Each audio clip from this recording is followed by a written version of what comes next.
के आप लोग बैठा एक बिरहा, ऐतिहासिक बिरहा, दुनिया ने अच्छा बहुत सुंदर गीत ऋषि जी ने बताया कि सीख लिया नेताजी चौधरी चरण से। सही बात है, नेता चौधरी चरण सिंह जी से तो सीख तो लिया है नेता माननीय मुलायम सिंह यादव जी ने, लेकिन ओकरे पहले कितनी बातें उन्होंने झेला है। बिरहा के कलाकार को चाहिए तेरही में अगर जा तेका बतावा कि तेरही होत तो काहे होत, निर्गुण केका कहा थी, बियाहेम जा तेका बतावा कि मौर काहे लागत, दुल्ही ने अकेल नहीं आवा तो मन ढेर रसमऊ होता। तो सब चीज कवैया के चाही। मरहूम हैदर अली गुरुजी कहा करते थे कि दिल का सोना साज तराना ढूंढेगा, दिल का सोना साज तराना ढूंढेगा और मुझको मेरे पास जमाना ढूंढेगा। याद रहे दोस्त, कलाकार समाज का दर्पण होता है। 1 घंटा 2 घंटा समय ला खूब मजा मौज मस्ती करा, अगर 15 मिनट के लाइन में आपके एक निष्कर्ष नहीं निकला तो कोनो मतलब नहीं भी रहा। ऐसे का ध्यान दिया।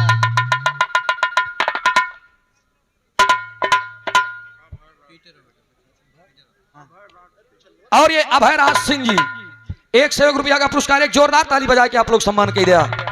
सुंदर पंखुड़ियों से गुथा हुआ पुष्पों का हार और एक गमछा देकर के पुरस्कार की सम्मानित किए हैं। बहुत बहुत नमन है, प्रणाम है। अब एक छोड़ के भी रहा,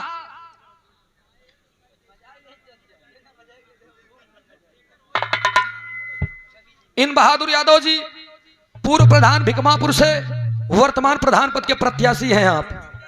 अच्छा, प्रधान हरण के बहुत बड़ी कीमत रही दोस्त जमाने में। उस जमाने में जब हम कक्षा 7 में पढ़त रहे तो जी के प्रतियोगिता ले रहे, उनमें 50 सवाल आए रहे। 26 नंबर पे एक सवाल पूछ लिया गया था कि गांव का प्रथम नागरिक कौन होता है। टिक लगावे के 4 ऑप्शन, सांसद, विधायक, जिला पंचायत प्रधान। तो नान के रहबे भाई हमका का मालूम नेता नेती के बारे में। तो हमके यार ये भाई विधायक जी हुई ही।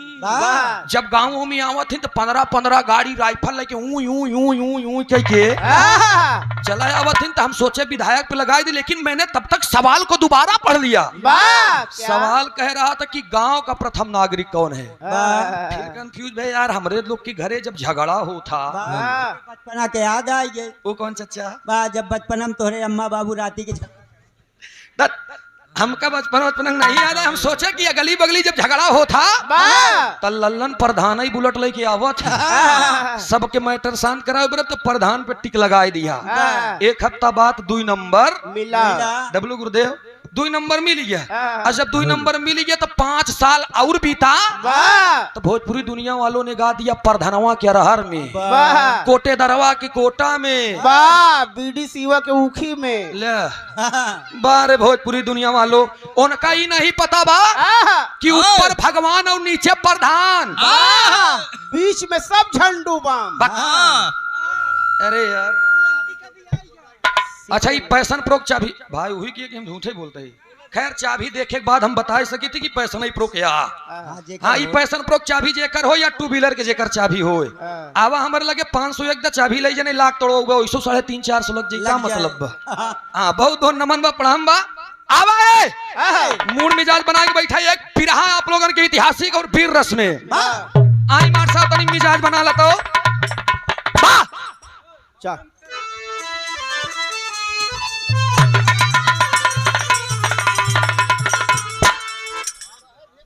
हारमोनियम वाला तेज कर भाई, हारमोनियम वाला। हेलो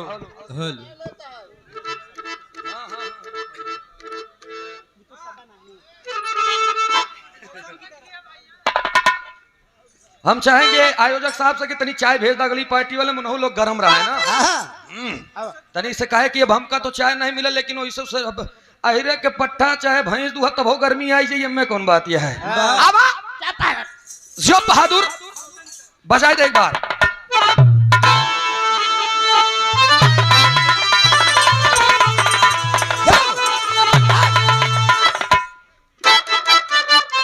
जियो बेटे।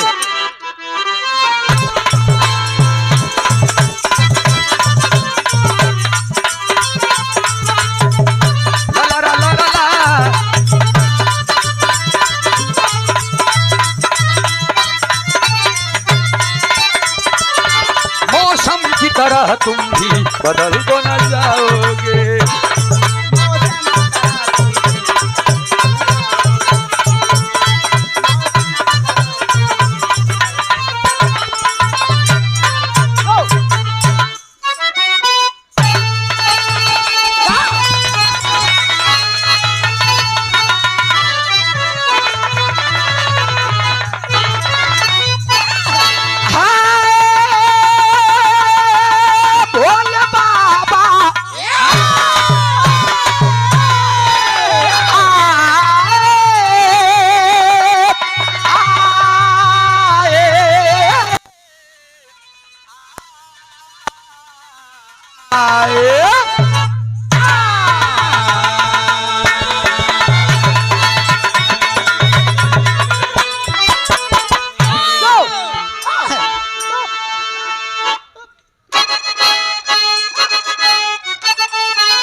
मुश्किल कि आसान नारी का जीना से करे कबीरो जब के भोजराजी कि जैसे नगीना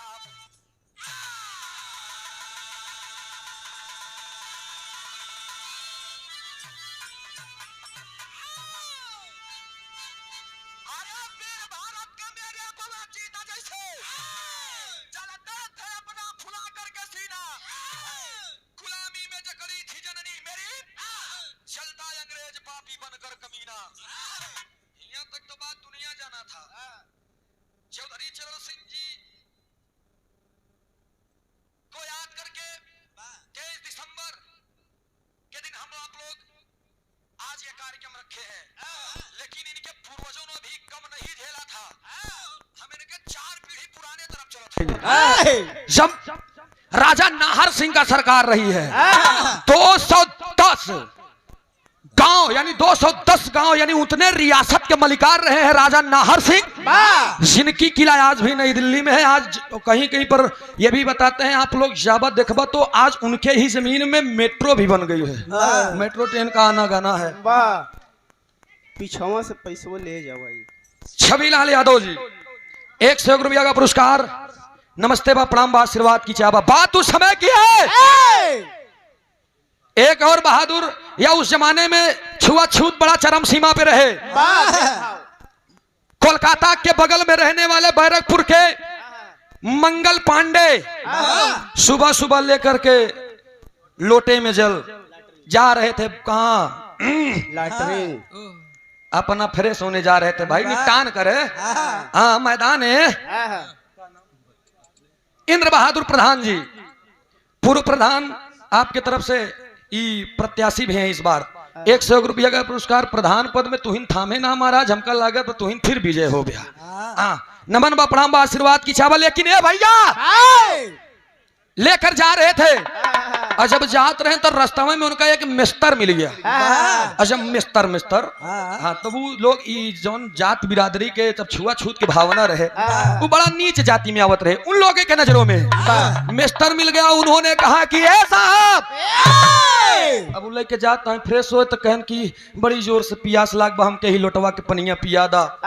और ये बाप रे बाप मंगल पांडे कहने रे तुम्हारी इतनी हैसियत तुम्हारी ये औकात मंगल पांडे के लोटे का जल पियोगे? मिस्टर कहने मतलब कि हम जल नहीं पी सकते। तब तक मंगल पांडे ने कहा तुम मुझसे मुंह ठिठोली कर रहे हो हमसे जुबान लड़ा रहे हो। इतना कहे तो मिस्टर कहन काहे ना जुबान लड़ाई महाराज। अरे मुझे प्यास लगी है और आप कह रहे हैं लोटे को। चलिए ठीक है मैं लोटा आपका नहीं टच करूंगा नहीं छूंगा। हम आजुरी लगावत है ऊपर ऐसे गिराई दे। अब इतने पे मंगल पांडे और रिसियाई गए। पानी की धार अगर लोटा से निकली तू पीबे तो का वो लोटा हमार न छुआई। सोचिए जब इतना बात कहें तो मिस्टर कहन मतलब टाट करके मंगल पांडे ने कहा मैं जल तुमको पिला नहीं सकता। अरे तुम कहा नीच जात के हम कहा सर्वोपरि उच्च जात के। मिस्टर आज हम तुहार लोटा के जल छू लेते ही तो बड़ी दिक्कत होता। कहन हमसे बड़ा नीच जात के तू खुद आ। देखिए मिस्टर ने जब मंगल पांडे को इतनी बात कहा तो मंगल पांडे लोटा जल फेंक दें। साबित करो हम लोग कैसे हैं वरना इसी जमाने में कि तो का बचा न पाई खड़ा करके गोली मार देवे का जान लिया। अरे बाप रे बाप मिस्टर का करे कहन महाराज मैं गलत नहीं कह रहा हूँ। आप बड़े हैं मुसलमान बड़े हैं मतलब हिंदू में आप लोग अहीर गड़ेरिया जितना भी लोग हैं सब जने आप लोग बड़े हैं। अगर हम मिस्टर जात के हम छोटे कैसे हो गए? छुआछूत की भावना आप निकाल रहे हैं। तो मैं उस जमाने में कारतूस में वो मिस्टर बतावत बा कि कारतूस में गाय और सुअर की चर्बी भरी जाती थी। उतनी समय मुहना से खींच के तब के दूसर बार रहे राइफल से जब मुहना खींच के गोली मारत रहे।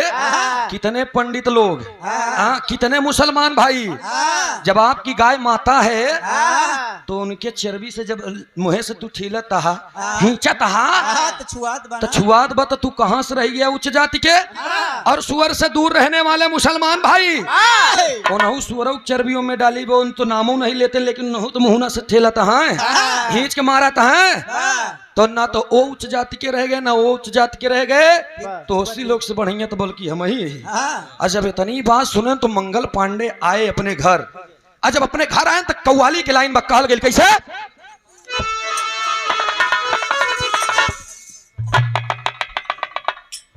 हरिशंकर जादूगर ओझा के वैसा ना हो 51 रुपया का पुरस्कार ही हमारा बहुत बड़ा फैन है बहुत बहुत नमन है प्रणाम है आशीर्वाद की चाहवा द्वार पे आकर के मंगल पांडे तमाम लोगों को बुलाए मंगल पांडे को ऐसा वैसा मन ही ना रहे वो भी सीमा का जवान था और राजा घर पे जब आकर के तमाम लोगों से पूछा तो तमाम लोगों ने हाँ कह दिया कि सच है अंग्रेजों ने गोरी चमड़ी वाले में सुअर और गाय का चर्बी भरते हैं जब इतना बतिया कहे तब तो उनके गुस्सा आ गए हैं आज तक जो हुआ सो हुआ लेकिन अब हरगिज नहीं बर्दाश्त करेंगे होत का बा कव्वाली के लाइन बा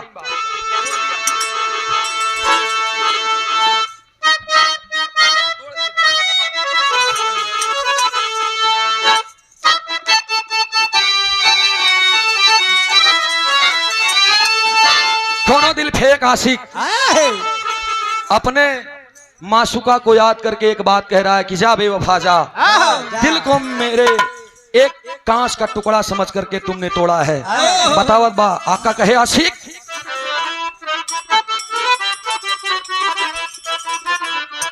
यही बात कहे अरे तोड़ दिया दिल अरे जान के शीशा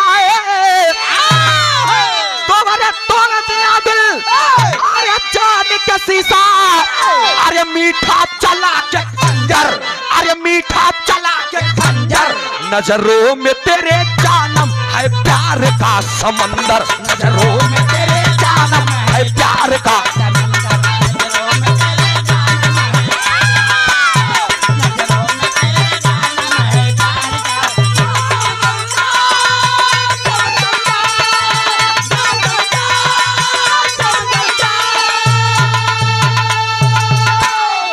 लेकिन गौर करेंगे इधर होत का बा मंगल पांडे कर क्या रहे हैं अरे सुन करके अरे बात चला है अरे सुन करके अरे बात चला है राइफल तैयारी अरे राइफल तैयारी जड़ से मिटा मैं दूंगा छुआ छूत की बीमारी जड़ से मिटा मैं दूंगा छुआ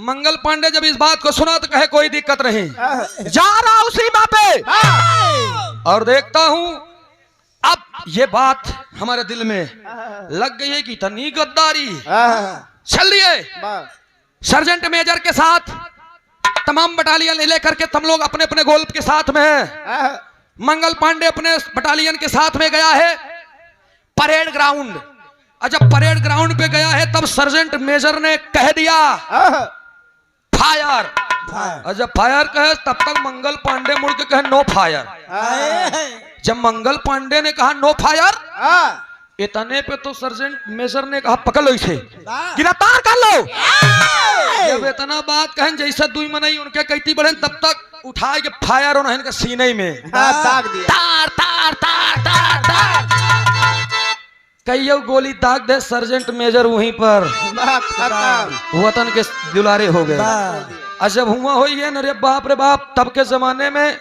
तब के समय में न तो कोनो वकालत रही कि हाँ यहाँ सभा जुटी जाई न कोनो अदालत रही कोई केस मुकदमा नहीं चलता था उन्हें उठा करके लेकर के कोलकाता से चल दिए कहाँ चल दिए इधर जौहरी के भाव बताओ गए हीरा फौजी भावी प्रधान पद के प्रत्याशी 101 रुपया का पुरस्कार नमन है प्रणाम है। और ये नाम साधु यादव, सातू यादव, सातू राम यादव जी 101 रुपया का पुरस्कार नमन है प्रणाम है। और ये क्या कर रहा है कामता प्रसाद जी 101 रुपया का पुरस्कार देवरिया की धरती से नमन है प्रणाम है। आशीर्वाद दे हम बच्चे कला में कामयाब रहे। परेड ग्राउंड से उठा करके मंगल पांडे को पकड़ लिया गया। पकड़ने के बाद वहां से लेकर के चलते हैं कहां चलत हैं जौहरी के भाव बतावल गई।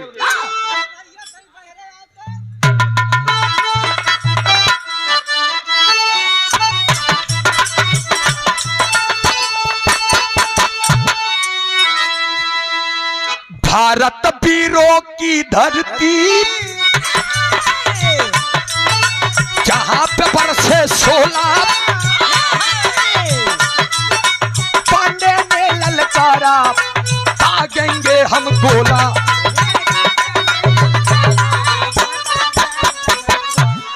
ई के गए बुल्लू उस्ताद तो रामदेव उस्ताद के जब लाइन आवे उनका नंबर आवे तो चढ़े। कैसे चढ़े?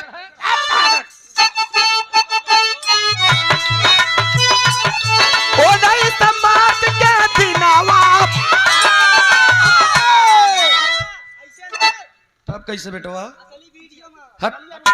गोलू यादव ब्रांड दसवतपुर प्रत्याशी जिला पंचायत सदस्य वार्ड नंबर 11 से 101 रुपया का पुरस्कार बहुत बहुत नमन है प्रणाम है। आशीर्वाद की चाबा का बानिया हमका दिखावा नहीं पसंद है मर्दान की पेश कर बाबा ले परो हम बान पाओ भैया पैसा बोल रहा था।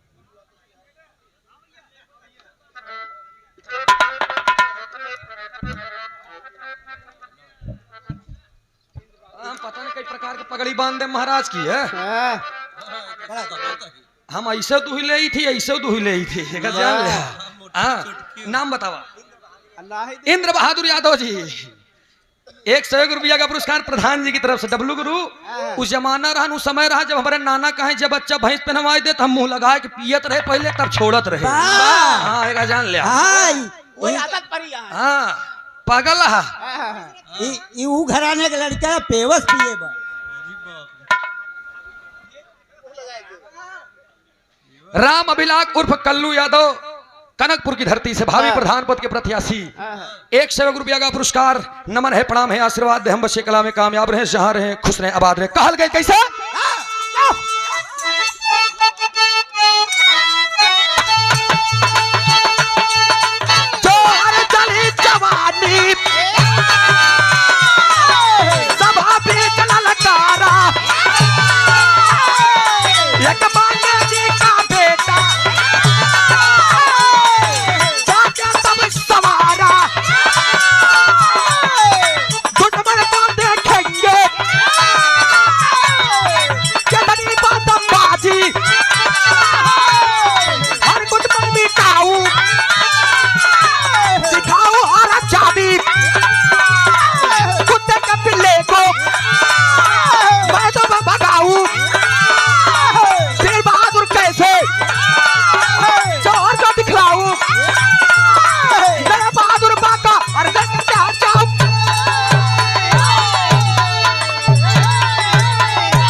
छुट्टा दूध पिया है यही बरे ई जवन तू सिंहियावा दौड़े हां भूल दई एक माइक तो बटूरा रह गया।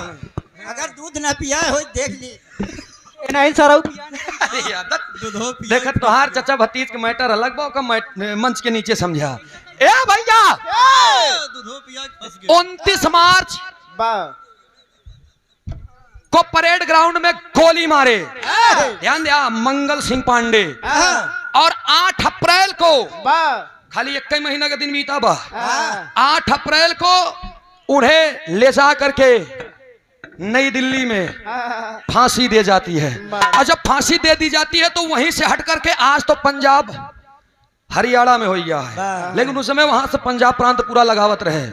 वही समय पे वही जस्ट गाँव के बगले रहे वाला 210 रियासत के मलिकार बाबू नाहर सिंह, राजा नाहर सिंह का राज चलता था।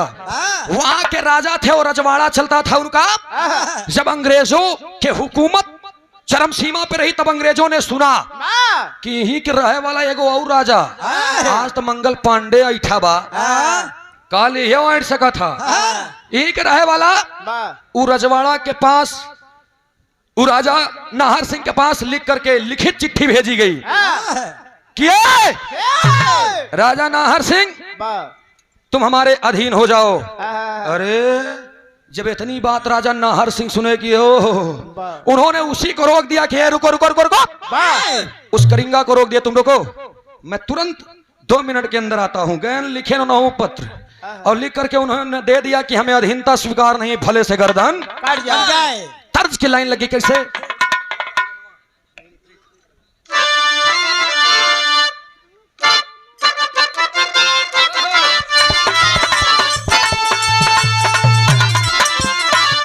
यह गीत के लाइन बा।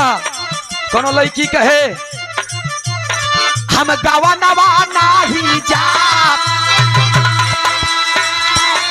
हम गावा नवा नाही जा, नहीं नहीं प्रीत लगाला या हीरा नवा, नहीं नहीं प्रीत लगाला या हीरा नवा, हम गावा नवा नाही जा।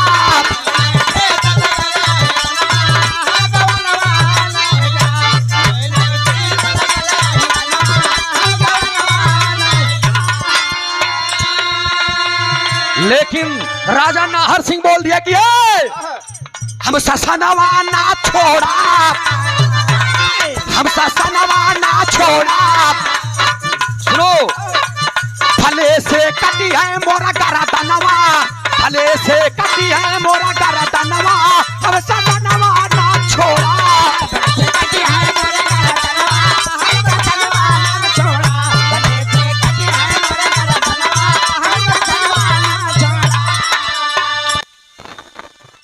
और ये अमरजीत यादव जी 100 रुपया का पुरस्कार, इस भाव पर प्रसन्न होकर रसार की धरती से बहुत बहुत नमन है, प्रणाम है, आशीर्वाद दे, हम बच्चे कला में कामयाब रहें, जहाँ रहे खुश रहे आबाद रहे, हम ससनवा ना छोड़ा, भले कटी जाई हमर गर्दनवा, हम ससनवा ना छोड़ा। कहे का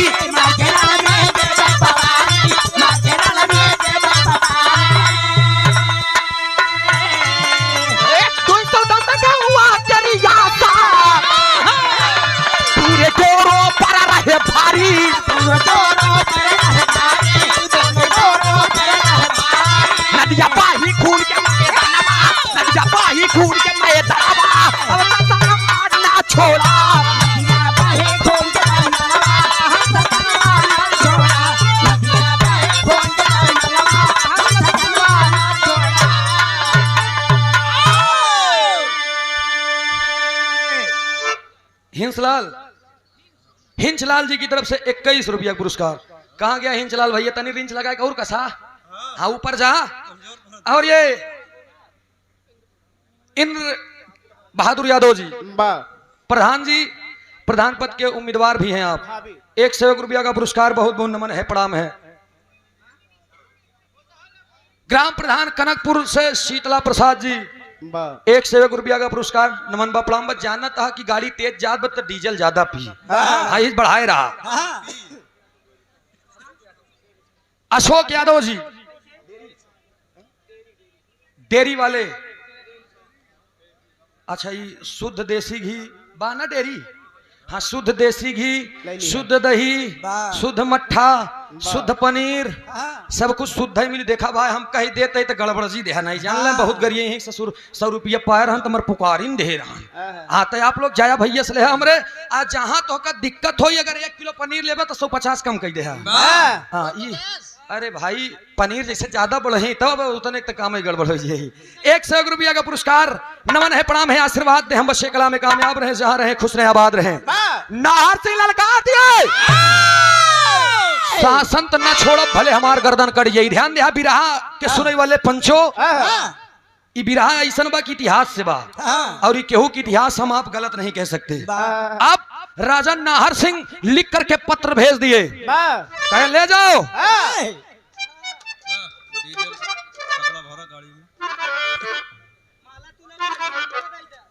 और ये राज नारायण खलीफा बिरहा के शानदार कलाकार, आपके तरफ से ये बहुत समाया का पुरस्कार नहीं आशीर्वाद है।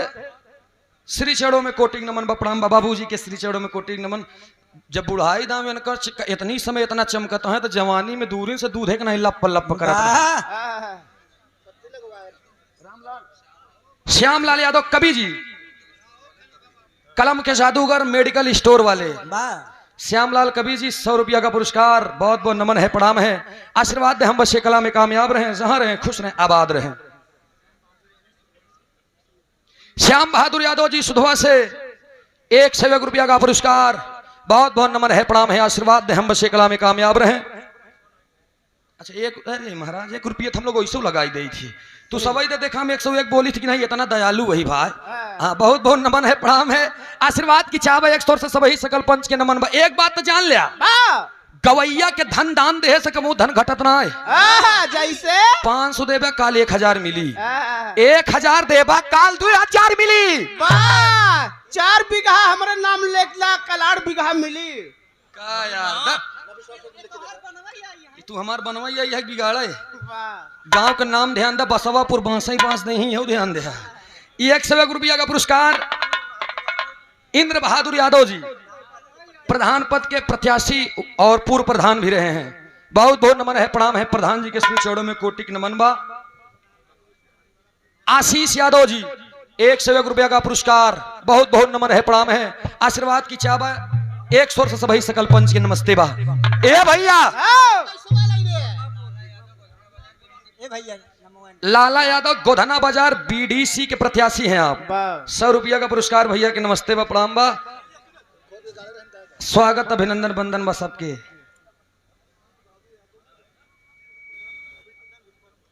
इंद्र बहादुर यादव पूर्व प्रधान, भावी प्रधान भिकमापुर से 100 रुपया दे। हाँ तुम पुकारे तो रहे, उधार हो जब की बार 200 लिया प्रधान जी। हाँ 100 रुपया का पुरस्कार। देखा एक बात जान ले, घोड़ा घास से दोस्ती करी तो चरी का भाई। हाँ बहुत बहुत नमन है, प्रणाम है, आशीर्वाद की चावा। बिरहा पे ध्यान दे, पत्र लिख करके भेज दिया गोरी चमड़ी वालों ने। जब इस पत्र को पढ़ा, मंगल पांडे को फांसी की सजा सुनाई थी, एकदम तिमतिमा उठेगी, पकड़ लो।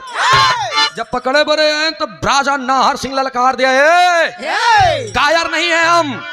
सोचिए अंग्रेजों की हुकूमत में 210 रियासत के मलिकार राजा नाहर सिंह कितना मनई रहा हुई हैं, लेकिन पूरे गोरे चमड़ी वालों को उन्होंने ललकार दिया अकेले कि मैं तुमसे हिंसा की लड़ाई लड़ूंगा।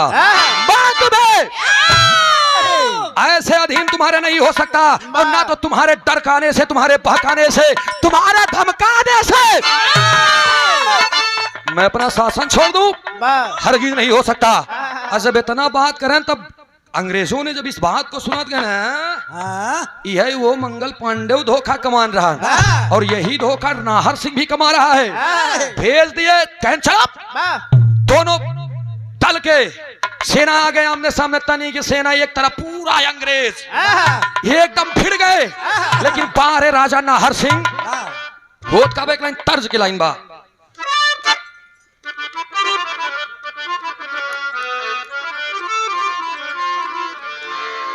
और ये प्रेमचंद यादव भिकमापुर से, गुड्डू यादव जी,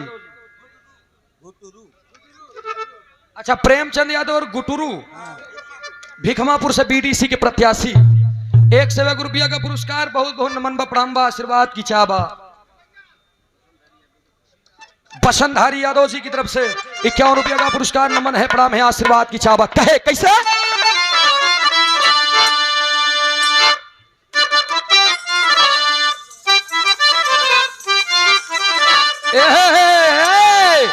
अरे घर बगलिए ये लहरी काका गावे हैं। वाह घर बगलिए बगलिए बगलिए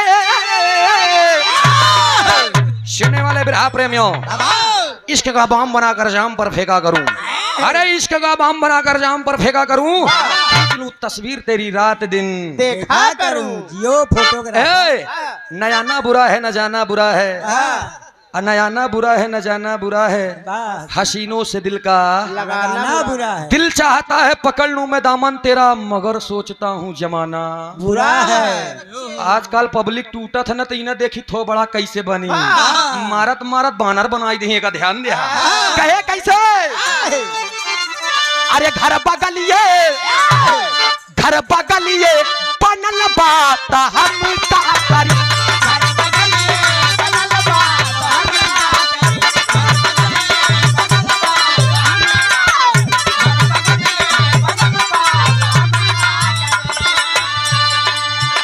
घर बगलिए बनल बात हम का करी,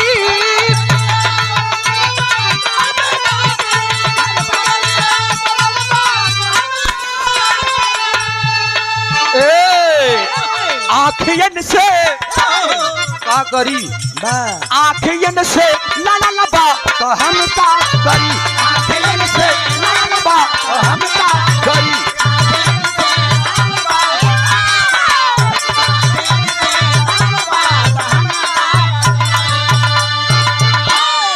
लेकिन गौर करेंगे दोनों सेनाएं आमने सामने आ गई और युद्ध सो में, अरे युद्ध आगे बढ़ल बा समर भूमि में, युद्ध आगे बढ़ल बा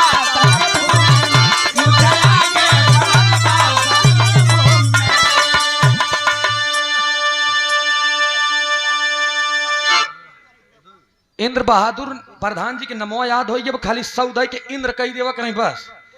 इस 100 रुपया का पुरस्कार इंद्र बहादुर यादव जी भिकमापुर से पूर्व प्रधान और वर्तमान प्रधान पद के प्रत्याशी, 100 रुपया के पुरस्कार 100 उधार बाबा का हम भूलब न। हाँ बहुत बहुत नमस्ते व प्रणाम व आशीर्वाद दे, हम बचे कला में कामयाब रहें, जहां रहें खुश रहें आबाद रहें।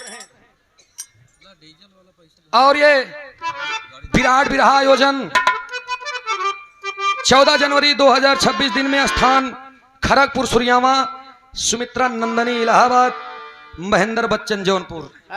बिरहा जगत की बहुत ही शानदार गायिका हमारी बड़की दीदी सुमित्रा नंदनी जी, हमार 2 जने के बड़ा अच्छा पटा था, बिरहाओं में बहुत अच्छा पटा था का जान लिया। जोड़ी जब मनई चुन के लई आवत तो पुरान बिरहा लोग सुनो बरे तैनार रहा कि हाँ आज नवयुवक लड़का सूरज और पुरनिया में, अब भाई पुरनिया ही समझा, आज बहनी भाई की लड़ाई बात, हम ना उनके तरफ देखी ना हमरे तरफ देखा है, हम जौन कही थी वो दिमाग से और कान से सुने, और जौन कहा हम हो दिमाग से और कान से पॉइंट की बात होए। तो सुमित्रा नंदनी जी और महेंद्र बच्चन भाई की तरफ से आप लोग जा करके बिरहा का आनंद लें, जैसे हमका लोग के प्यार दुलार देता है आज हमका और रुचि बूची के बूची। अब बहन सुना एक बात, आप लोग खड़ी बहन तो कहती हैं बहुत अच्छा कलाकार, अच्छा हिया तक तो हम सुने हैं। सूरज यदुवंशी जी इनकर नमोत बहुत प्यारा बा, लेकिन तनी सम्मान लगाई दे, पहले तो सूरज करत कोनो बात नहीं बे, सम्मान से जी लगाई दे तो सूरज जी, और जल्दी से कही दे तो सुरजी। एक अगर मान ला तू रहा मनाई तो का रुचि नहीं रूसी कही दे तो का करबी, वैसे ये तनी समय क्यों नहात नहीं पता नहीं नहाया कि नहीं नहाया, कौन गारंटी बा। अच्छा एक बात बा, रुचि हमें नहीं लोग से सीखे यही एक चीज, ही ठंडी एक समय में हम कौड़ा तापत रही से तो रहे तब तक हाथी के यहाँ कौड़ा तापत रहे तो दादा बाबा रन, अच्छा हमारे नाना कहा सूरज बेटवा हमके कहा कहन लिखवाए ले है नाम इलाहाबाद में बेटवा लड़े भिड़े जिनके उसे, हम क्या नहीं कहन तोर दोस्त यार सही है कि नहीं, हमके बिल्कुल कहन ज्यादातर दोस्त कहाँ क्या है हमके प्रतापगढ़ के, कहन अरे वो सारे बहुत हरामी होते, हम नहीं कहते ना, हम कत्ते हमारा नाना कहते कहन बहुत हरामी होते समहर के राम के काहे, कहन अरे यार कहा गा बना न 100 पढ़ा न एक प्रताप गढ़ा, वाह ऊपर से सूर्यावा भदोही वाले चढ़ा।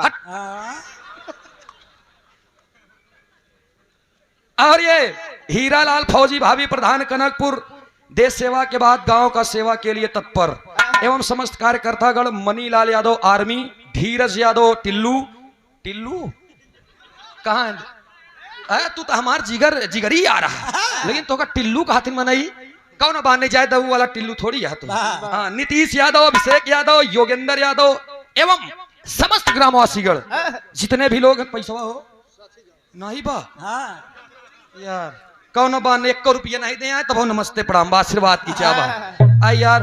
एक बात जान ले, फ्री में माला केवल नेता के पहरावा जाता, गवैयन तो तोहरे लाल से आई है ना, तो 2 पैसा दे देबे तो न तुहार कुछ हो गई ना, हम हीरा मोती जड़ाई ले भैया।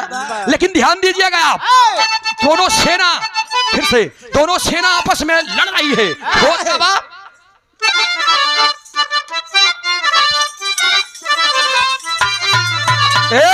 अरे युद्ध आगे बढ़ा बा समर भूमि में,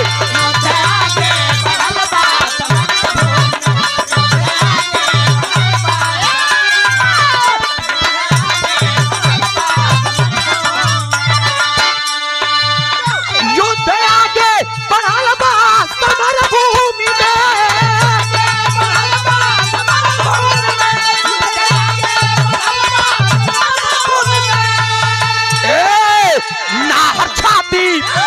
नाहर छाती पे चढ़ाल बा समर भूमि में, नाहर छाती पे चढ़ाल बा।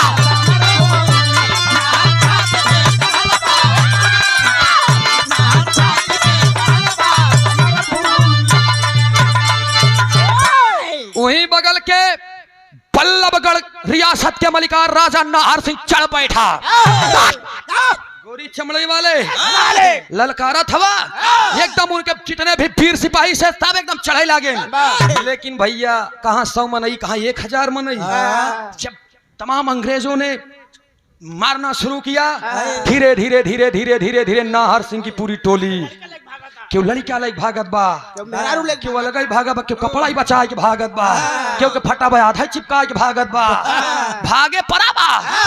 धीरे धीरे भागते भागते धीरे धीरे धीरे धीरे अब राजा नाहर सिंह को पकड़ लिया गया। जेका जहां जाए कि रहन जान बचावे बरे सब भागे।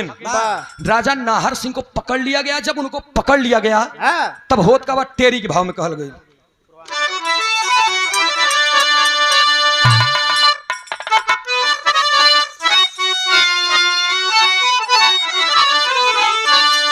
जवानी जंगी ज्वाला बन गई, अरे जवानी जंगी ज्वाला,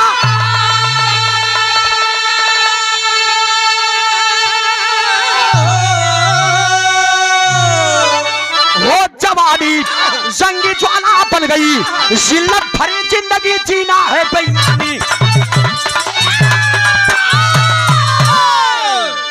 गौर करेंगे बाबूजी, इधर जवानी जंगी ज्वाला बन गई, जिल्लत भरी जिंदगी जीना है बेईमानी, जवानी जंगी ज्वाला बन गई। अब देखा बल्लभगढ़ के राजा नाहर सिंह को पकड़ करके ले गए और नई दिल्ली में चांदनी चौक पे 9 जनवरी के दिन, 9 जनवरी सन 1858 में उनको ले जाए गए और चांदनी चौक नई दिल्ली में उन्हें फांसी की सजा दे गई। तुरंत ऑन स्पॉट फैसला तुरंत होत रहे। और तब उनका फांसी दे तो उनका भतीज राजा नाहर सिंह के भतीज जेकर नाम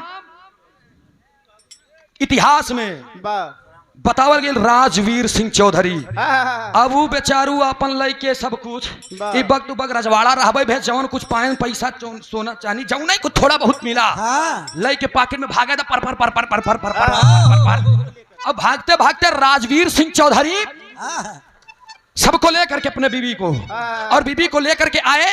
कहाँ आए? वहीं से हट करके गाजियाबाद जिले में नूरपुर गांव में। और जब गाजियाबाद जिले में नूरपुर में आए हापुड़ में, तो वहां पर कुछ जमीन पहले जमींदारी चलत रहे लोग, तब जमीन पहले जमींदारे के रहे, जमींदारी चलत रहे। जाकर के एक जमींदार से थोड़ी सी जमीन मांगे। अच्छा रजवाड़ा रहबे भे, अपन परिचय बताएं, थोड़ी सी जमीन मांगे और जमीन लेकर के अपन कुटिया पुटिया बना के अपने मेहरारू के साथ रहने लगे। जमींदारों की जमीन लेकर के उन्हीं के जमीनी काम को करने लगे। राजवीर सिंह चौधरी अपने जिंदगी को व्यतीत करने लगे, खूब काम कर रहे हैं। 10 बीघा 15 बीघा 20 बीघा बीबी बच्चों बीबी और स्वयं अपने तन को चलाते थे। जब पैदा हो तब वहां तब करिंगा चलत रहे ना, वो जमींदार लोग आते थे मनमौजी अपने बंटवारा कर लेते रहे, बांट लेते थे। आधा लें आधा ज्यादा ले लें तनिके के दें, लेकिन क्या करते तब के शासन काल में शासन ऐसे चलते ही रहे। लेकिन ये भैया राजवीर सिंह अपने बीबी को लेकर के आए और जब नूरपुर में आए जिंदगी व्यतीत होत बा और होत का बा एक लाइन कहल गइल मार साहब तरज की लाइन बा।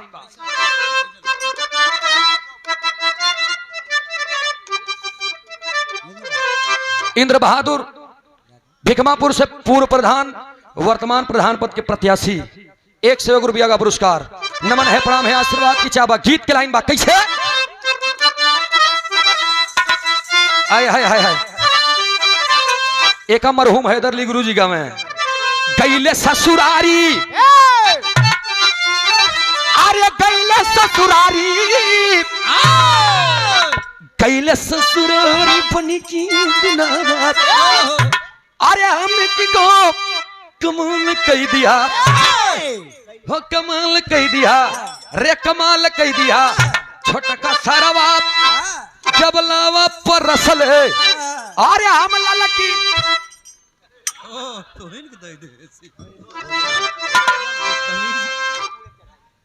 अरे सारे बेटवा हो जाए यहाँ बड़ा चुप सारे चुप लई ले इज्जत चुप अब चुप छोटका सारा बाप न कर तोरा लावा पर असले हम लाला की रुमाल दे दिया। लेकिन जब लड़की से विवाह हो रुचि तो हम प्रीतिया हम प्रीतिया के रितिया न चनली की जिंदगी जवान हो गई। हम प्रीतिया के रितिया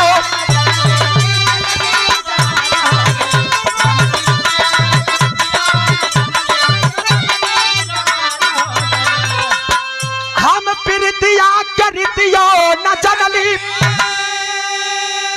जिंदगी जवान रे जवान हो गई। अब ही दुल्हा के चढ़ली जवनिया की दुल्हन पुरान हो गई। अब ही दुल्हा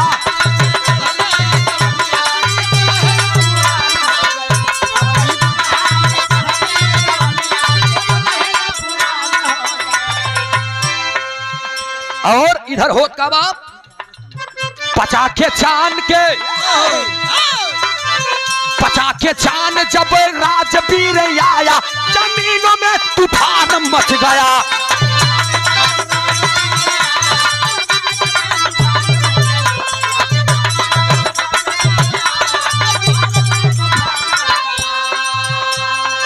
पचाखे चांद राजवीर सिंह आया जमीनों में तूफान रे तूफान मच गया। कहे जय हो मेरे भाग्य विधाता कि हमारा आज जान बच गया।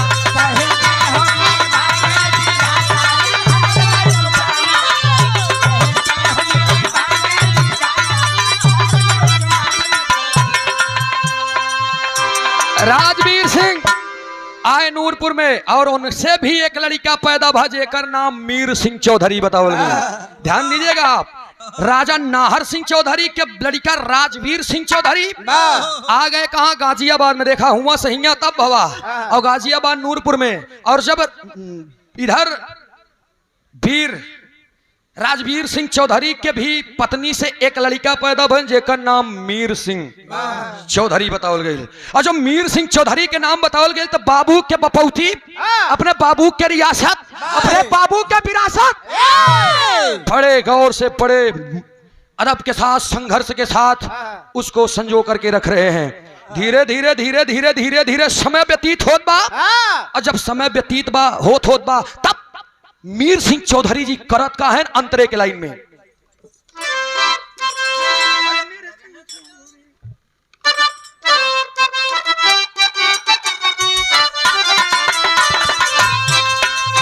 मीर सिंह चौधरी के हो गई रे शादी।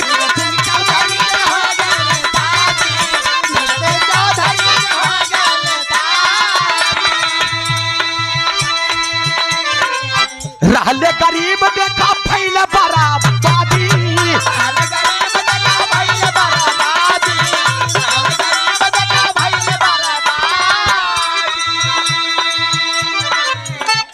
अरे जीवन कटले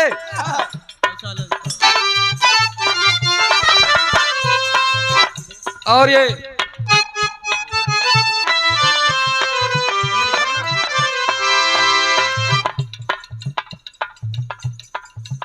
शानदार पुरस्कार पशु डॉक्टर विनोद कुमार यादव जी, पकड़ी कला की धरती से 200 रुपया का पुरस्कार, सुंदर पंखुड़ियों से गुथा हुआ पुष्पों का हार।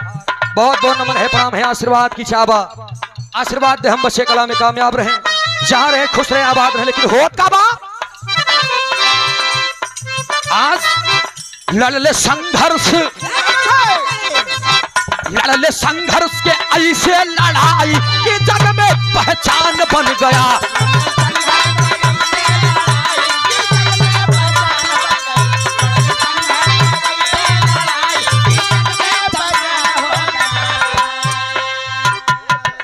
मीर सिंह चौधरी, राजा नाहर सिंह का भतीजा राजवीर सिंह चौधरी और उनकर लड़का मीर सिंह चौधरी। मीर सिंह चौधरी के बाद एक लड़का पैदा भय सन 23 दिसंबर सन 1902 को, जिनका नाम चौधरी चरण सिंह बताया गया।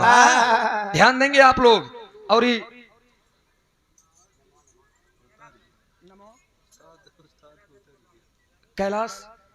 कैलाशनाथ जी, क्या बात है, कार्यक्रम के आयोजक साहब हमारे बाबूजी से भाव का प्रसन्न होकर 110 रुपए का पुरस्कार। बहुत बहुत नमन है, प्रणाम है, आशीर्वाद दे हम बच्चे कला में कामयाब रहे, जहां रहे खुश रहे आबाद रहे। 100 से सभी सकल पंच के नमन बा। ए भैया, मीर सिंह चौधरी के शादी भइल और उनसे एक लड़का पैदा भइल 23 दिसंबर सन 1902 को, चौधरी चरण सिंह। छोट के लड़का बाप। अच्छा, चौधरी चरण सिंह पैदा हुए, जमींदारी के काम चलत बा। मीर सिंह चौधरी जी काम काज करत हवे, जमींदारों से जमीन लेकर के अपना अन्न उपजाने का काम कर रहे हैं। धीरे धीरे समय आया और आगे जब बढ़ल, जब समय और आगे बढ़ल तो होत का बमार साहब एक लाइन तर्ज लगे।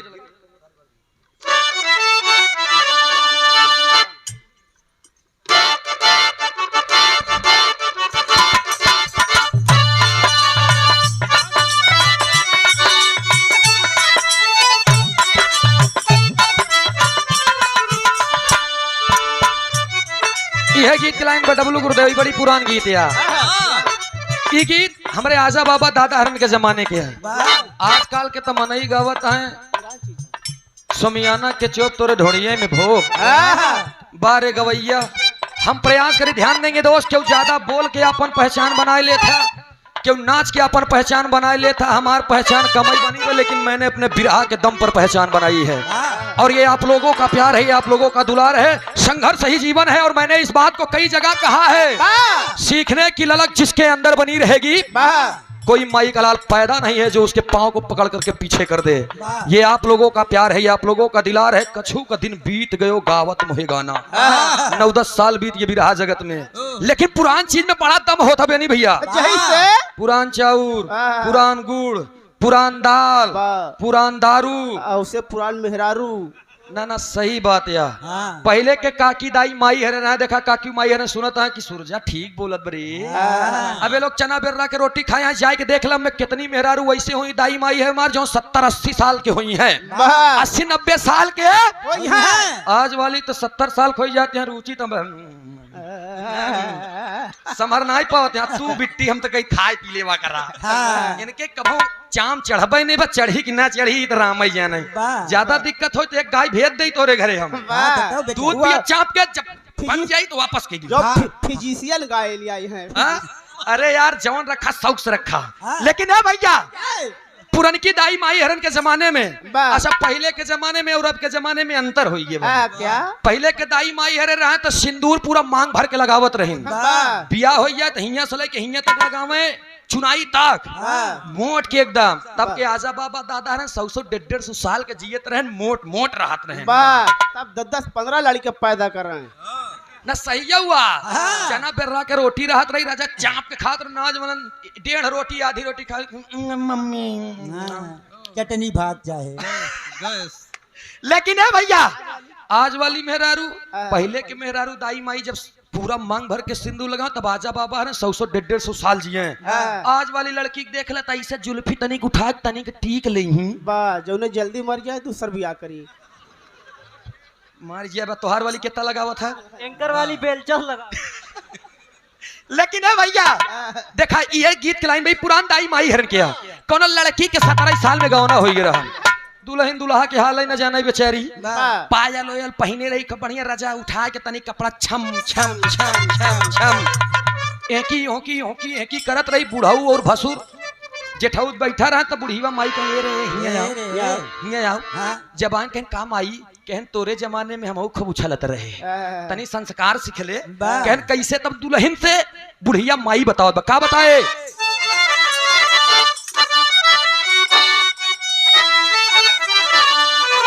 अरे धीरे धीरे पौआ अरे धीरे धीरे रे धीरे धीरे पौआ धारा बारी धनिया गोरे घूंघूनावा बाजैना धीरे धीरे पौआ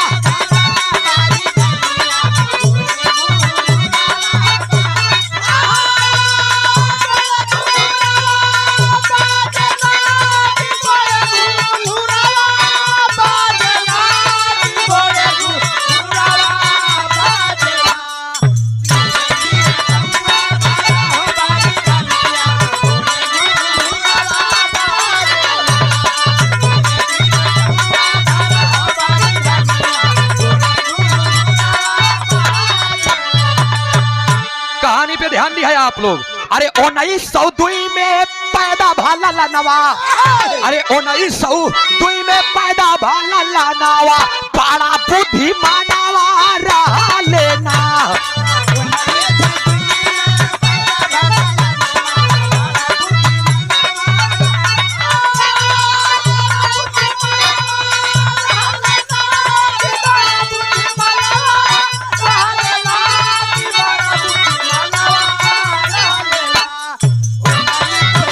हरिओम बेटा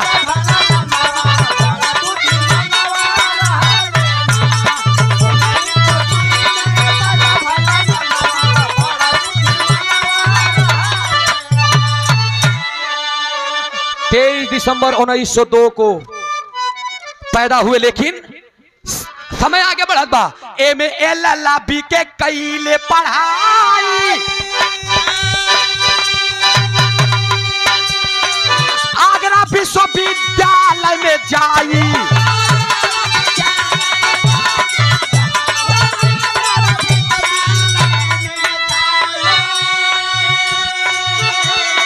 आइल 1912 के दिनावा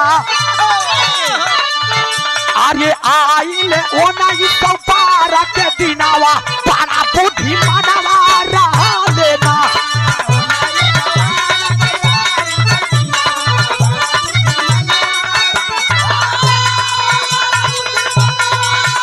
बहुत अच्छे बहुत अच्छे अरे जिया बहादुर क्या बात है यही प्रयागराज जबरदस्ती खाती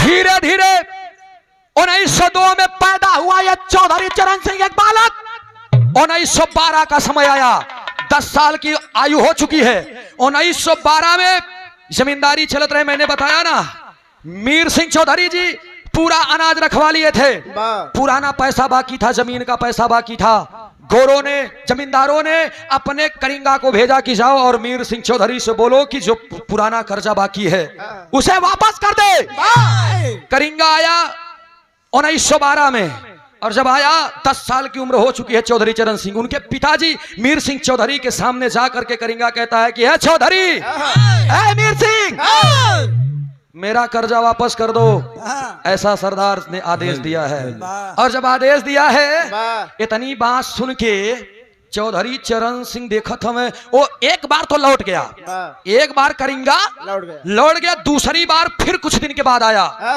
इन्होंने बता दिया कि साहब बड़ी गरीबी चलत बा और ये समय है धीरे धीरे समय चला जाएगा और मैं आपका कर्ज वापस कर दूंगा इतनी समय हमारे पास कुछ बावा नहीं करिंगा वापस हो गया कुछ दिन के बाद फिर वही करिंगा आया और उन्होंने कहा कि ये मीर सिंह अरे भाई कब तक मैं आपका समय देखूंगा। हाँ। मीर सिंह फिर जब हाथे गोले गिरे लगे वही डंडा निकाल करके करेंगा, डंडा निकाल करके और वीर सिंह चौधरी के पीठ पर 2 डंडा, 2 डंडा मार दे सर। ये बाप रे बाप, 10 वर्ष की उम्र में चौधरी चरण सिंह की आंखों के सामने ये हुई घटना आज उनकी आंखों की पट्टी खोल दी, झकझोर उठा, उनके दिल को झकझोर कर रख दी। ये बात है चौधरी चरण सिंह अपने दिल में ठान लिए कि ये बाप रे बाप, मेरे ही सामने मेरे बाप को आज ही करेंगा। 2 डंडा मार दिया और वो दिल में घर कर एक बार चल गोली के घाव और डंडा के घाव कुछ दिन में भरा जाए, लेकिन ये गोली जब दिल में लगा था तो वो घाव कब भरा,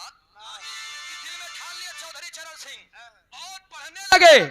एमए एलएलबी किए, देखा मन लगा के पढ़ने लगे। एमए एलएलबी किए आगरा विश्वविद्यालय में और धीरे धीरे धीरे धीरे वकालत भी करने लगे। और जब वकालत करने लगे समय बढ़त गई। कुछ समय के बाद वही समय में हमारे देश के राष्ट्रपिता बाबू करमचंद गांधी जी का जन आंदोलन बड़ा जोरों से चल रहा था, ध्यान दीजिएगा। और वही समय भाषण देने के लिए आए थे गाजियाबाद में और उस सभा में हिस्सा लेने के लिए पहुंच गए थे कौन, चौधरी चरण सिंह। उनकर कुछ भाषण वसन निकला और उसी में समर्थन दे दिए। कुछ काम पढ़ा लिखा तेज तर्राक, उनके शालीनता उनके मृदुलता को देख करके कांग्रेस पार्टी से उन्हें जिला अध्यक्ष की नियुक्ति दे दी गई और उनका पद दे दे। बुद्धिराम यादव जी बसवापुर से 100 रुपया का पुरस्कार, काशीनाथ यादव जी कसीदा नथईपुर से 101 रुपया का पुरस्कार, बहुत बहुत नमन है, प्रणाम है, आशीर्वाद दे हम बच्चे कला में कामयाब रहे। ध्यान देंगे आप, गांधी जी के भाषण को सुना सभी लोगों ने, जन आंदोलन तेजों से था, जोरों से था, समर्थन किया इन्होंने और इनको कांग्रेस पार्टी से जिला अध्यक्ष के पद दे दे और संभालने लगे पद। अब पढ़ाई लिखाई और वकालत से मन हटत बा चौधरी चरण सिंह और इधर पूरा महात्मा गांधी जी के आंदोलन में जुड़ गए। आंदोलन में जुड़ते वक्त उन्होंने कई बार जेल भी काटी, कई बार जेल गए, जेल से आए फिर आंदोलन में जुड़न, जेल गए फिर आए फिर आंदोलन में जुड़न, पापड़ के भाव बतावल गए।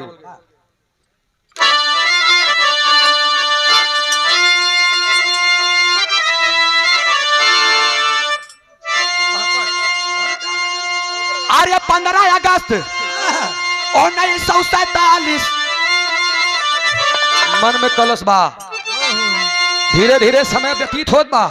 1912 के बाद पढ़ाई लिखाई और आंदोलन में जुड़ने के बाद कई बार उन्होंने जेल भी काटी, लेकिन होत का बात,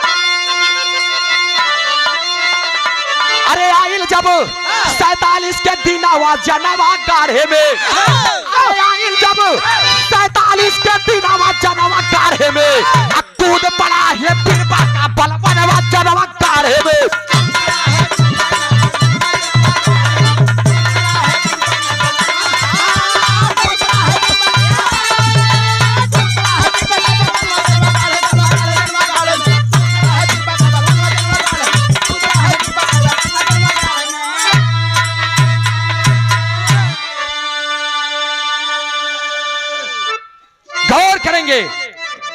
अरे 15 अगस्त 1947 के दिन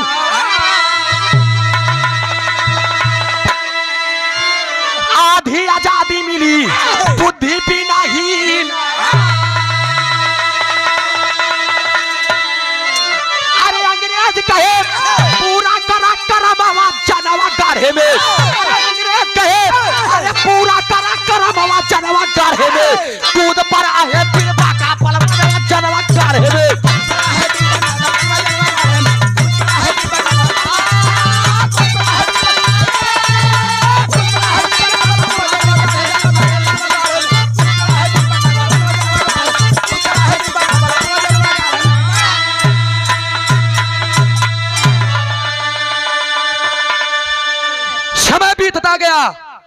समय बीतता गया 15 अगस्त सन 1947 को हमारा देश आजाद हुआ, लेकिन पूरी आजादी नहीं मिली रही। ध्यान दिया आप लोग, गोरों ने कह दिया कि पूरी आजादी मैं तब दूंगा जब तुम लोग लिखित दे दोगे कि तुम्हारा देश कैसे चलेगा।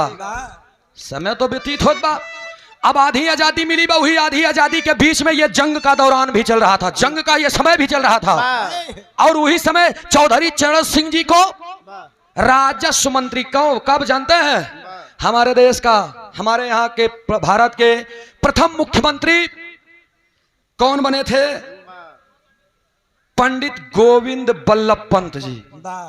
पंडित गोविंद बल्लभ पंत जी बने जब मुख्यमंत्री, प्रथम मुख्यमंत्री, उन्हीं के मुख्यमंत्री बनने के दौरान चौधरी चरण सिंह जी को राजस्व मंत्री का पद दे दिया गया। और जब राजस्व मंत्री का पद दे दिया गया तब चौधरी चरण सिंह जी की तो पावर बढ़ गई। और जब बढ़ गई, समय व्यतीत हो बा, धीरे धीरे धीरे धीरे वो तमाम अब का वह दिन गुजरत बा, दुई डंडा बाबू के हमारे दुई डंडा।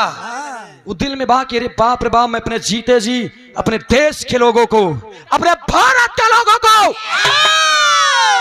अपने सम्मान पर अपना कहने का अधिकार दिला करके जाऊंगा। समय बीतत बा और धीरे धीरे पंडित गोविंद बल्लभ पंत के पास में जाकर के एक बार उनके आवाज पर राजस्व मंत्री के पद पर होकर के चौधरी चरण सिंह जी ने गुहार किया कि साहब मैं एक बात कहना चाहता हूं। उन्होंने कहा कि क्या कहना चाहते हैं आप? क्या? मैं छोटी सी बात कहूंगा साहब, मेरे घर परिवार वालों ने भी बहुत मुसीबत सही है, बहुत गरीबी देखी है, और मुझे लगता है कि आप भी जमीन से उठ करके यहाँ तक आए हैं। तो साहब कभी एक जमाना रहा होगा कि आपके माता पिता भी जमींदारी करते होंगे, दूसरे के घर में जाकर के काम काज किया करते थे, कटनी करत रहा हुई है, और जब उन कटनी कई के जौन अनाज ले आवे, अगर उनमें से आधा से ज्यादा हिस्सा दे दिया जाए दूसरे को, तो सोचिए आप कैसा लगेगा, कैसे लागी दिल पे। तो उस समय पंडित गोविंद बल्लभ पंत जी ने एक बात कहा कि आखिर तुम कहना क्या चाहते हो, घुमा घुमा करके बातें मत करो। चौधरी चरण सिंह जी एकदम मायूस दिल से उन्होंने कहा, उदासीन चेहरा लेकर के, कि मैं चाहता हूं सरकार, मैं चाहता हूं हमारे देश में जितने भी लोग हैं, उतनी समय जमींदारों की जमींदारी चलती थी, सबके बस के बात नहीं रही अपन जमीन ले, तब उतनी समय लाला लोग के बातें रहे और यही लोग के पास जमीन रहत रही, क्योंकि अपने जमीन के आपन कहा के अधिकार। धीरे धीरे समय व्यतीत भइल, उन्होंने अपनी बातें रखी कि साहब मैं चाहता हूं कि आज आप मुझे अधिकार दे दीजिए और ऐसा पद मुझे चाहिए जिसके वजह से मैं भी अपने भारत वालों को आभास करा सकूं कि ये आपकी जमीन है, ये इतनी आपकी जमीन है, इतना आप करोगे तो ये आपका होगा, इसमें किसी को देना लेना नहीं है, ये ट्यूबवेल मेरा है, ये खेत हमारा है, ये गेहूं हमार बा, ये सिस्टम हमार बा, वो हमार बा, ये हमार बा। अपना कहने का अधिकार किसने दिया? मानी चौधरी चरण सिंह जी ने। मैं चाहूंगा ऐसे शख्स, ऐसे नेता के लिए जोरदार ताली बजा करके आप लोग सम्मान करेंगे जो किसानों के लिए ऐसा कदम उठाया। और देखिए ये किसानों बड़े लड़ाई होती रही, किसान बदे इतना तो भवे भइल जब उन्होंने कहा रे बाप चौधरी चरण सिंह तुम्हारी इतनी अच्छी सोच है, सोचिए देश के हमारे भारत के प्रथम मुख्यमंत्री जी ने आदेश दे दिया कि जाओ तुम, मैं तुमको आदेश देता हूं। पावर और बढ़ गई। अच्छा पावर और बढ़ गई तो वहां से उन्होंने वो चल दिए। अच्छा वो चल दिए तो आला के भाव बताओ गए।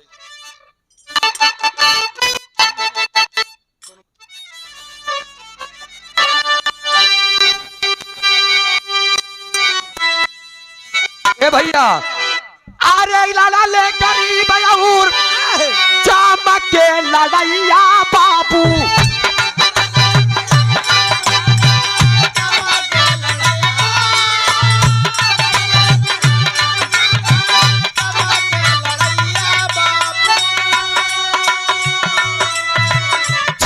जनवरी आइल साने जब 50, 26 जनवरी आई 1950। अरे पूर्ण रूपवा से मिलल भारत के आजादिया पंचो, पूर्ण रूपवा से मिलल भारत के, पूर्ण रूपवा से मिलल भारत के आजादिया। पढ़ल संविधान अंग्रेजन खुद ही था,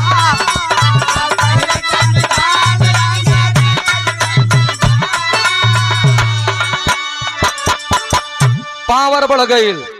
15 साल और बीता, और जब 15 साल और बीता तब इसी यूपी में चौधरी चरण सिंह की सरकार बन गई। और जब चौधरी चरण सिंह की सरकार बन गई सन 26 जनवरी 1950 को हमारा देश पूर्ण रूप से सन 26 जनवरी 1949 को ही सब तैयार था, लेकिन 50 में पूर्ण रूप से हमारा भारत आजाद कर दिया गया। तब 15 वर्ष के बाद इसी यूपी में चौधरी चरण सिंह जी का सरकार बना, और जब उनकर सरकार बनल नंबा ये हमारे बिरहा के लास्ट पर चलो खाली 2 मिनट। राजपति यादव जी बजरंगी बसवापुर की धरती से 101 रुपया का पुरस्कार, बहुत बहुत नमन है, प्रणाम है, आशीर्वाद दे हम बच्चे कला में कामयाब रहे, जहां रहे खुश रहे, आबाद रहे। ए भैया 15 वर्ष के बाद जब हुकूमत आइल, सरकार बनल के कर चौधरी चरण सिंह के, तब होत का बात कहल गई खन। वो जमाना था बेनी भैया, वो जमाना था जब बसें चला करती थी, तो पहले फर्स्ट क्लास के टिकट, सेकेंड क्लास का टिकट और थर्ड क्लास का टिकट पहले मिलता था, बनता था। ये बातें भी चौधरी चरण सिंह को एकदम पेश रही थी, कोस रही थी, और उन्होंने कह दिया कि सरकार बनते ही उन्होंने कलम चला दिया, अब जमींदारों की जमींदारी खत्म, हर इंसान को अपना कहने का अपना तौर अधिकार मिलेगा। और ये जो मिलत रहे फर्स्ट क्लास के टिकट, सेकेंड क्लास के टिकट, थर्ड क्लास के टिकट, सब बंद, खट एक समान टिकट रही, न लाला न पंडित। पहले के जमाने में तब पटवारी रहे लोग, आप लोग ध्यान देगा, तब लाला ही लोग पटवारी वाला काम करत रहे। चौधरी चरण सिंह जी ने इस बात को भी अपने नजरों में बसा के रख, ये कैसे हो कि लाला ही केवल पटवारी वाला काम करी है, और लाला मर जाई है तो उनकर लड़का कितना लंठ रहा है, पढ़ा लिखा रहा न करब, करिया अक्षर भैंस बराबर तुतुरा रहा, लेकिन पटवारी वही बनी, ये कैसे हो? सोचिए। अच्छा बढ़ावते भैया भैया बढ़ावते, तू टेंशन ना ला, हम ये पूरी ऐतिहासिक बात बताओ, रामायण महाभारत थोड़ी बताओ थे कि राम के शादी सीता भरत की शादी और भई रही, एक टेंशन ना ला, जौन बतावा थे दोबारा जनबो न करबा, शायद कोनो गवैया आके बतौबे करी। लेकिन अब देखा इधर इतनी बात जब इन्होंने कह दिया, तब उन्होंने एक पद और दे दिया कि पटवारी के बाद जिसे हम आप लेखपाल कहते हैं, अब पंडितों लेखपाल बनी, पासी भी लेखपाल बनी, चमार भी बनी, अहिर भी बनी, काछी कोयरी शर्मा वर्मा लोहरा बनी, सब लोग लेखपाल बन करके ये कह सकते हैं कि मैं लेखपाल हूं। ये सारी देन रही है माननीय हमारे चौधरी चरण सिंह नेताजी के। कहानी खत्म बात, 2 डंडे ने इतनी बड़ी सीख दे दी है उन्हें। सोचा खाली 2 डंडा अगर दिल पे ले तब, आज तो ढेर बेवड़ा घूमता है कई करे, लेकिन उनसे मतलब नहीं बा, आज दिल पे बात ले तब सच्ची बात के करने लगा तब हम कहा ढोड़ी पतिया नतिया पटना व देवरा ढोड़ी चटना व तो लोग खुशी हो जाए हैं। अच्छी बात ना निकला कि इतिहास करी है वहीं से, लेकिन मैं पहली बार, हमेशा नहीं कभी कभी मूड मिजाज बना करके बिरहा गाता हूँ। डंडा के भार सहना चाहिए, सह करके दिल पे लिए, और दिल पे लेने के बाद हम लोगों को इतनी बड़ी आजादी दे दिए, उन शख्स के लिए 2 मिनट का समय आपके पास नहीं है। मैं चाहूंगा एक बार चौधरी चरण सिंह के नाम से जोरदार ताली बजा करके पुनः आप लोग सम्मान कर दीजिए। बहुत बहुत नमन है, प्रणाम है, खड़ी के भाव में बताओ गई। कमला शंकर यादव जी बसवापुर से 201 रुपया का पुरस्कार, नमन है, प्रणाम है, आशीर्वाद की चावक कहल गई का।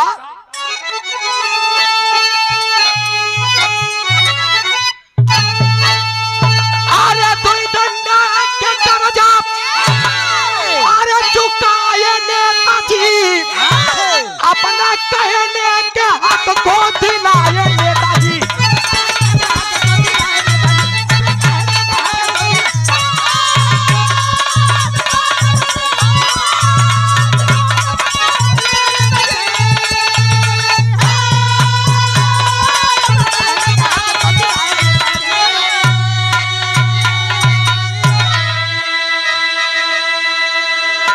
ए भैया 2 डंडा के कर्जा चुकाए नेताजी, और सबको अपना कहने का हक दिलाए नेताजी। स्वामी गीतानंद संत भय अरे भुल्लुर तजे कोता,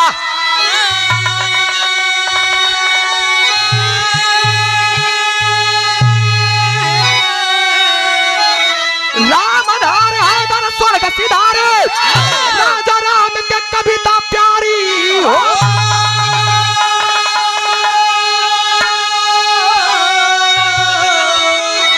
जवानी जंगी बन गई, अरे जवानी जंगी ज्वाला,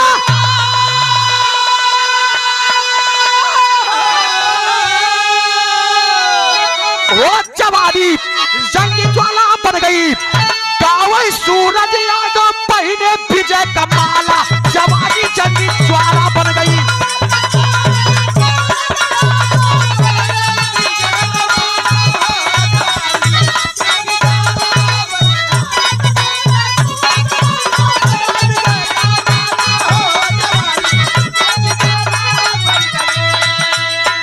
और ये विकास यादव बसवापुर से प्रदेश प्रवक्ता छात्र सभा समाजवादी पार्टी 100 रुपया का पुरस्कार, बहुत बहुत नमन है, प्रणाम है। रुचि यादव जी से नंबर लीजिए आप लोग, आ जाना आप लोग। जिंदगी इम्तिहान लेती है।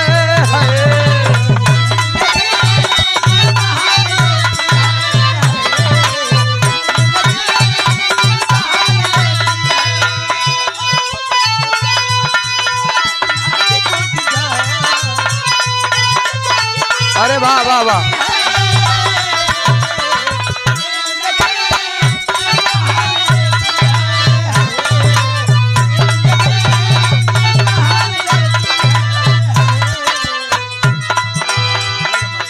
बहुत बहुत शुक्रिया, बहुत बहुत धन्यवाद भैया। माइक को ले जाओ उधर।